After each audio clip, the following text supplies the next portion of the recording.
जरा सोचिए, अगला खाना जो आप ऑर्डर करेंगे वो कहाँ से आएगा? हो सकता है किसी रेस्टोरेंट से नहीं, बल्कि एक ऐसे किचन से जिसे किसी ने कभी देखा ही ना हो। जी हाँ, फूड डिलीवरी और गोस्ट किचन की दुनिया बहुत तेजी से बदल रही है। तो चलिए आज हम इन तब्दीलियों को समझते हैं और देखते हैं कि मुस्तकबिल के कामयाब फूड बिजनेस का असल राज क्या है। तो आज का सबसे बड़ा सवाल यही है कि एक ऐसा फूड बिजनेस कैसे बनाया जाए जो सिर्फ आज नहीं बल्कि आने वाले कल में भी कामयाब रहे। और बात सिर्फ अच्छे खाने की नहीं है, बात एक ऐसा सिस्टम बनाने की जो आने वाली तब्दीलियों का मुकाबला भी कर सके और उनसे फ़ायदा भी उठा सके। तो इस सफ़र को आसान बनाने के लिए हमारे पास ये एजेंडा है। समझ लें, ये एक रोड मैप है। हम शुरू करेंगे आज से कि अभी मार्केट में क्या चल रहा है, फिर आहिस्ता आहिस्ता मुस्तकबिल में कदम रखेंगे, छोटे इशारों से लेकर उभरते हुए ट्रेंड्स तक, और फिर उन बड़ी तब्दीलियों को देखेंगे जो पूरी दहाई पर असरअंदाज होंगी, और आखिर में इस सारी मालूमात को एक अमली प्लान में बदल देंगे। चलें, इन तब्दीलियों को बेहतर समझने के लिए हम इन्हें 4 हिस्सों में तकसीम करते हैं। मजबूत इशारे यानी वो चीज़ें जो पहले से हो रही हैं। कमज़ोर इशारे मतलब मुस्तकबिल की एक हल्की सी झलक। उभरते हुए रुझानात वो लहरें हैं जो अब जोर पकड़ रही हैं, और मेगा ट्रेंड्स वो समुद्री तूफान हैं जो सब कुछ बदल सकते हैं। ये आइकन ज़रूर याद रखिएगा, ये इस सफ़र में हमारे गाइड होंगे। ओके, तो सफ़र का पहला कदम उठाते हैं। हम उन चीज़ों की बात करेंगे जो आज फूड इंडस्ट्री में एक ठोस हकीकत बन चुकी हैं। यही है हमारे मजबूत इशारे, और इनको समझना हर बिजनेस के लिए लाजमी है। सबसे पहला और सबसे अहम मजबूत इशारा है पायदारी या सस्टेनेबिलिटी। आजकल के सारिफीन सिर्फ खाना नहीं खरीद रहे हैं, वो एक इंतखाब कर रहे हैं। उनके लिए ये जानना ज़रूरी है कि पैकेजिंग माहौल दोस्त है या नहीं, और क्या ब्रांड फजला कम करने के लिए संजीदा है। तो ये अब कोई एक्स्ट्रा फीचर नहीं रहा, बल्कि एक बुनियादी ज़रूरत बन गया है। और हाँ, ये सिर्फ बातें नहीं हैं। जैसा कि आप यहाँ देख सकते हैं, गोस्ट किचन वाकई में अमली इक़दामात कर रहे हैं। वो अपना फजला कम कर रहे हैं, इन्वेंट्री को बेहतर तरीके से मुनज़्ज़म कर रहे हैं, और यहाँ तक कि बचे हुए खाने से खाद बना रहे हैं। ये छोटे छोटे कदम मिलकर एक बहुत बड़ा फ़र्क ला रहे हैं, और लोग इस चीज़ को नोटिस कर रहे हैं। तो इस सब की इतनी अहमियत क्यों है? पहली बात तो ये कि इससे ब्रांड बाकियों से अलग नज़र आता है। दूसरी, ये उन सारिफीन को मुतवज्जा करता है जो माहौल का सोचते हैं। और सबसे ज़रूरी, ये आपको मुस्तकबिल के ज़वाबित के लिए तैयार करता है। मतलब आज पायदारी पर सरमायाकारी करना कल की कामयाबी को महफूज करने जैसा है।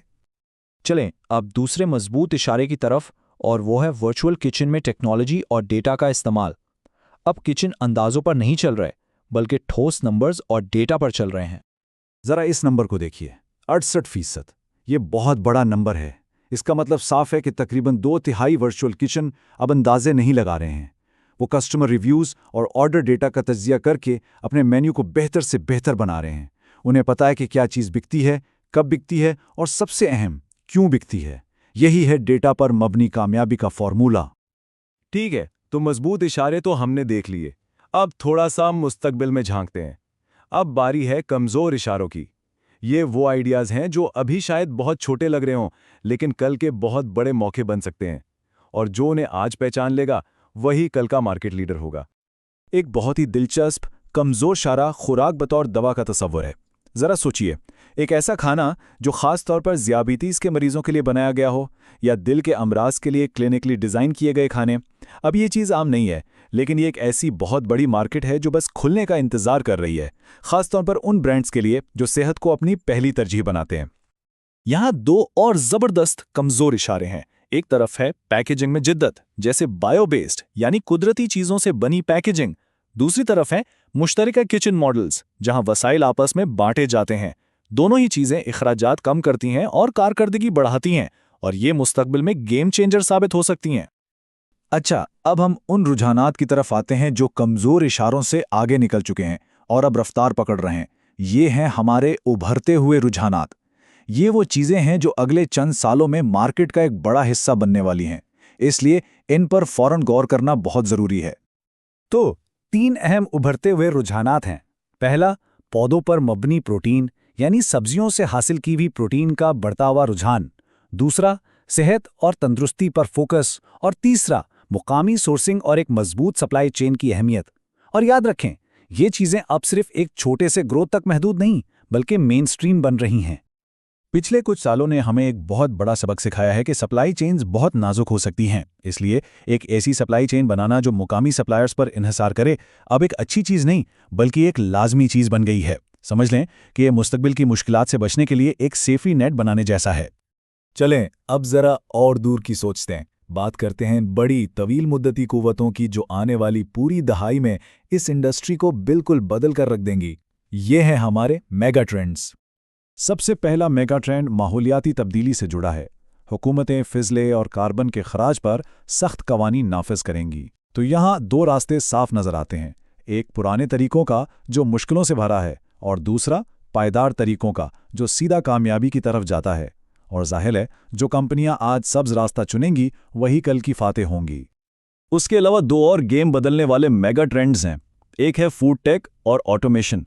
ज़रा तसव्वुर कीजिए, रोबोट्स जो खाना पका रहे हैं और ड्रोन्स जो डिलीवर कर रहे हैं, और दूसरा इंतहाई ज़ाती नोहियत की ग़िज़ाइयत, यानी बिल्कुल आपकी सेहत की ज़रूरियात के मुताबिक तैयार किया गया खाना। ये दोनों मिलकर खाने के पूरे तजर्बे को हमेशा के लिए बदल देंगे। तो इतनी सारी मालूमात का करना क्या है? कोई बिजनेस इसको अमली तौर पर कैसे इस्तेमाल कर सकता है? चलें अब इस पर बात करते हैं। अब वक्त है थ्योरी को एक्शन में लाने का। तो इस सब को जोड़ें कैसे? ये 4 कदमी फ्रेमवर्क एक सादा सा रोड मैप है। पहला कदम, जो मजबूत इशारे हैं उनसे फायदा उठाएं। दूसरा कदम, कमजोर इशारों पर गहरी नजर रखें ताकि कोई मौका जाया ना हो।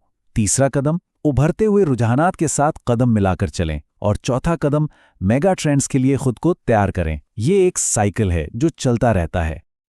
ये टेबल इस बात को और भी आसान बना देती है, जैसे कि फायदा उठाने का मतलब है कि आज ही डेटा और पायदारी को अपने बिजनेस का हिस्सा बनाएं। नजर रखने का मतलब है कि नई पैकेजिंग और नए आइडियाज के साथ तजुर्बा करते रहें।